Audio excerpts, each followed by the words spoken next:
teman ya di kamjai jai mong. Teman ko pa miya meh.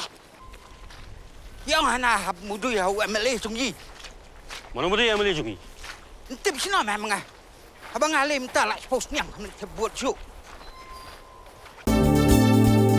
Kikubor Kapatisi TV.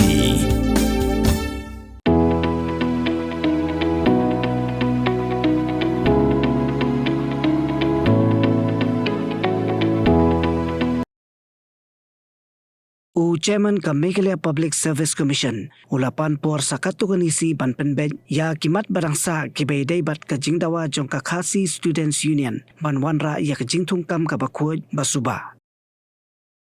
Hau kerwa balapadu Assistant Secretary kam Chairman ka Employment Monitoring Cell ka Khasi Students Union usamla Ruben Najir ulaitu bakaseng kala aipor sa katu kanisi ya ka Mpsc ban penbet ya kimat barangsa Henry lada omdan ki jingkela ki babiang kaseng kan shimi ki senjam ki bakam persya ya ka Mpsc bat lada don kam ban pensange ru ya ki eksamen baro ban omdan ki jingtap tu bat jingle tu kat ba kini kimat badan haka kaipot kimpat rekam laong ukurwa.